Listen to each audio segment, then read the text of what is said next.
Good evening, welcome to MITV Primetime News. I am Teresa Adeyemi. The National Assembly Joint Committee on Finance has indicated it may eliminate the federal government grant to the Joint Admission and Matriculation Board JAMB in the 2025 budget, citing concerns over the agency's excessive spending. This followed the presentation of JAMB's 2025 budget proposal by its Registrar, Professor Ishaq Oloyede, to the Senate and House of Representatives Joint Committee.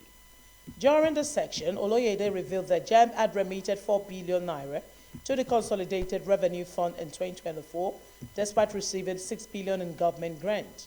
This disclosure sparked reactions from lawmakers, including Rep. Abiodun Faleke and Senator Adams Oshiomhole. Honorable Faleke questions why JAMB, an agency that claims to be self-sustaining, continues to depend on government funding. He also raised concerns over the agency retaining 4 billion in its coffers while still receiving federal allocations.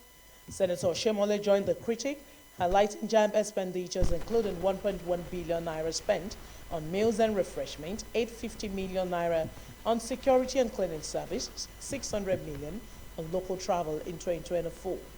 He also demanded explanations for the 6.5 billion allocated for local training.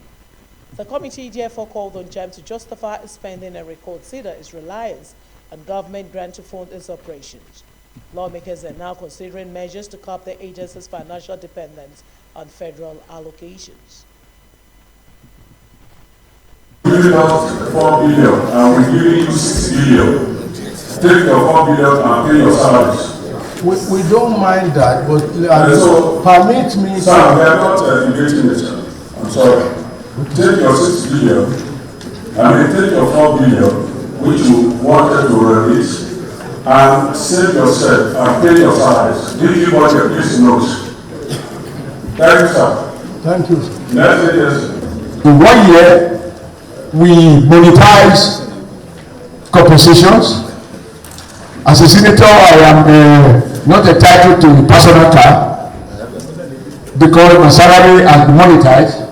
And then you have utility cars.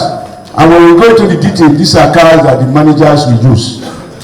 They are not in the pool. They are assigned to officers in clear violation of the monetization policy. But if it is something that goes down to level 8, level 9, level 10, level 12, I have no problem.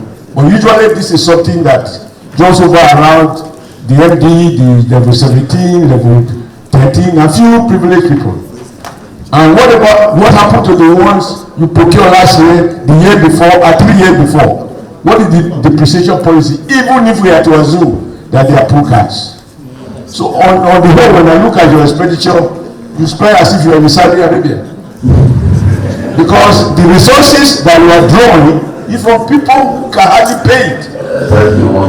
We have the sources of IDR, registration of UTME, registration for direct entry, services on e-facility, consultancy, and miscellaneous.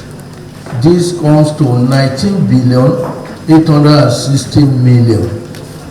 And the federal government personnel grant direct centrally paid is 6 billion 638 550 716. And on that page 13, we have the expenses, and going up to page 14, and remittance, operation surplus, remittance to CRF is 4 billion naira.